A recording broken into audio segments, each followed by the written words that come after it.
Hello, this is Diann from Diann Abroad. The show is In the Know, her podcast show. I'm an international solo nomad, an author, a travel blogger, and a photographer.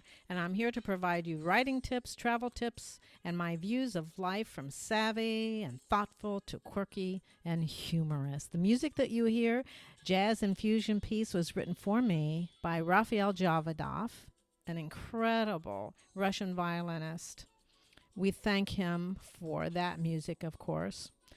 And I hope you enjoy the show.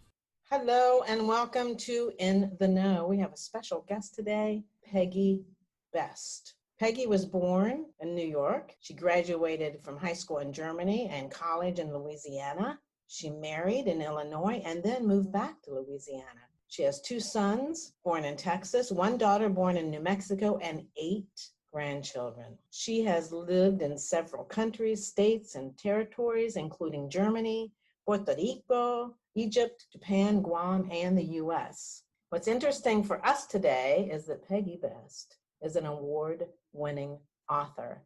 She retired from teaching elementary school in Florida before pursuing a different career as an author, and we are lucky for that. She considers her first book, entitled Unsung Hero, as a tribute to her father, containing his memories of being a prisoner of war during World War II, his time in Korea, and also in Vietnam. Her second published work is Dandelion Child, subtitled A Soldier's Daughter.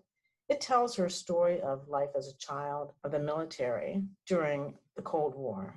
But she is particularly excited about her last chapter, which explores ways her readers can help children of today's military. That's the last chapter of her book, not, of course, the last chapter of her life. Oh, gee. Peggy, I hope not. Everybody has a story to tell. Her company, Peggy Best Memoirs, has been created to help others write or record their stories. Now, you'll find out more about that and how to reach her Facebook page and her emails and all of that in the show notes. But first, let's talk to Peggy. Welcome to the show, Peggy. Thank you, Diann. And so we have a series of questions that we have agreed upon. And the first one is, I want you, please, to tell us about your book and about the book that we're going to talk about today, I guess, and your writing journey. The book that we're talking about today is Dandelion Child, A Soldier's Daughter. I started writing this 30 years ago.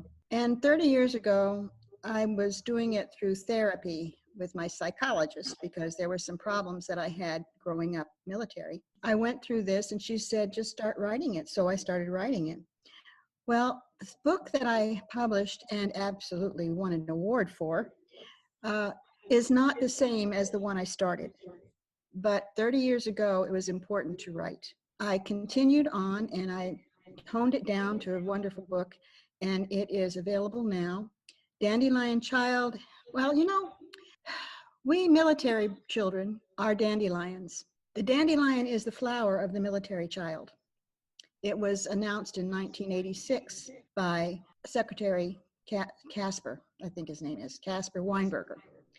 Anyway, we are dandelions because the dandelion is a weed, and it's blown by the wind and goes wherever it's sent. It spreads its roots down and is very sturdy. It's hard to get rid of.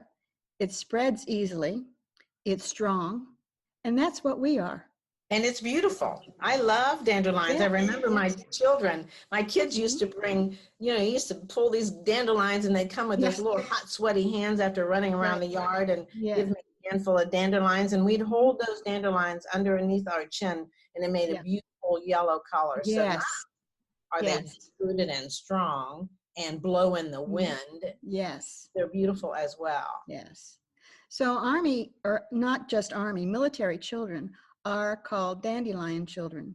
Even military kids don't quite know that.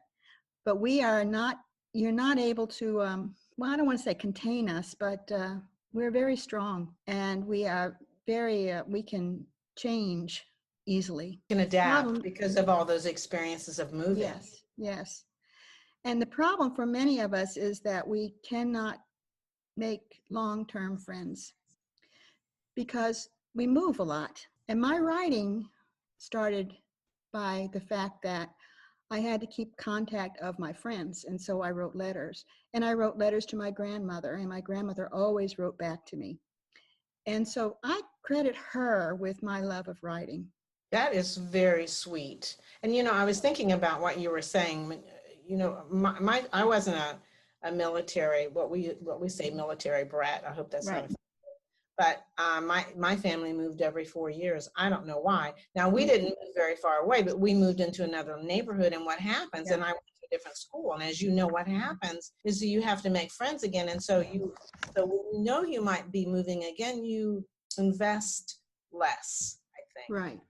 Who did you write this book for? I started writing it for me. And then as I continued going, I thought, well, I want to write this for my family so that they'll know what it was like for me growing up.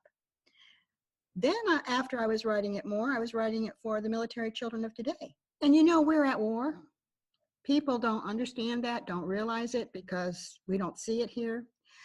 But there are children going to school with our children and with our grandchildren who do not have the support that they should have. A lot of the children now have both mommy and daddy maybe deployed at the same time. They may be raised by their grandma, or they may be raised by even a next door neighbor. I do know a friend that has had that happen. These children are scared. They don't know when mommy or daddy or both are coming home. They don't know if they're coming home. They don't know how they're coming home. Right, yeah. These kids need help. And my last chapter in the book tells the reader how they can help these children. And I think it's very important. Important for them to have the support that they need, the emotional support that they need, and those contacts that they need, that they know they can count on. Yes. For stability. Very important. That is very important. Let's take a moment. You and I met in Orlando at the Florida Writers Association meeting just last October, and we kept meeting at the elevator. Yeah.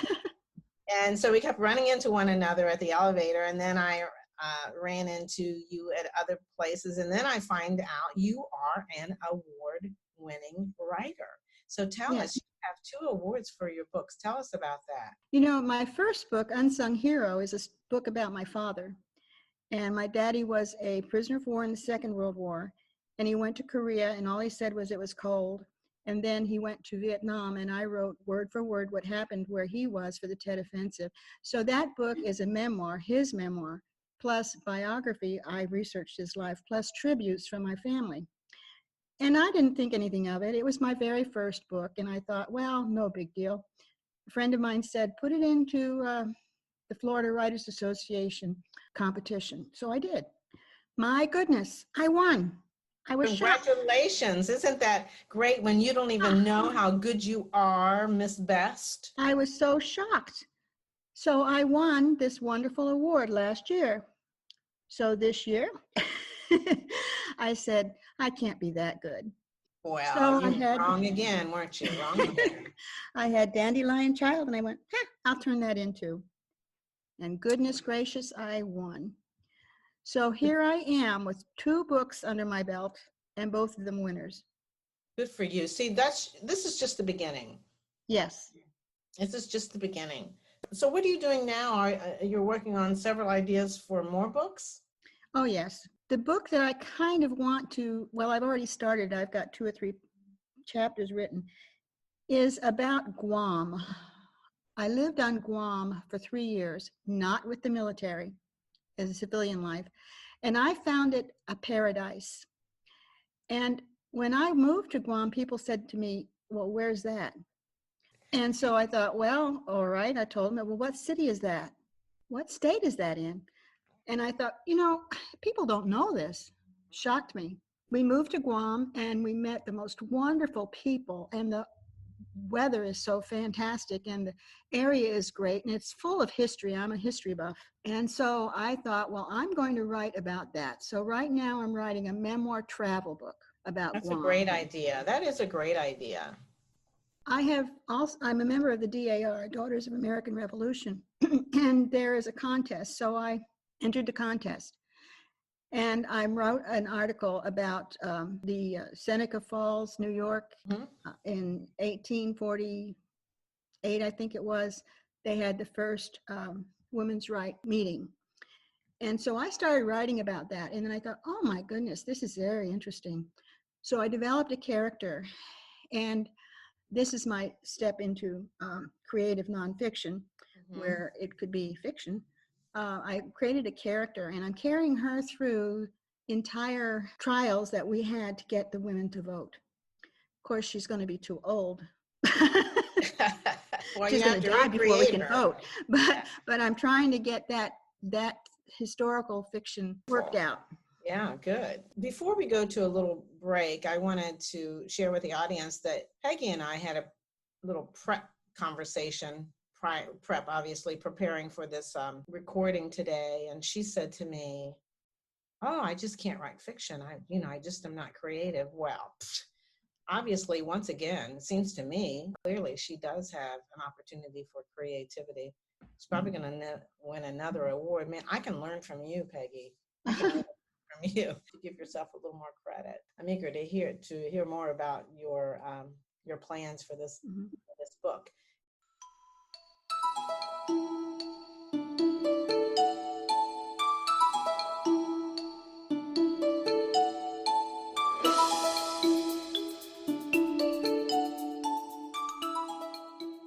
I want to take a moment as we near the end of 2019 to thank all of you for listening and supporting In the Know. Thanks to you, the few years In the Know has aired has been excellent and so much fun. And now I'm expanding the episodes beyond travel, writing, and the fun and quirky topics that interest me and, most important, that interest you. For 2020, I'm expanding. I'm actually enhancing the mission of In the Know to include interviews with writers and authors of fiction, nonfiction, poetry, short stories, blogging, and more. It's a way to inform and enlighten the In the Know audience and bring attention to outstanding people, their works, and also augment their marketing plans. I invite you to join me for an interview, for your very own interview. For more information about this, please check the show notes for this episode, where you will find my email address as well as the request for interview form. Thank you so much for listening.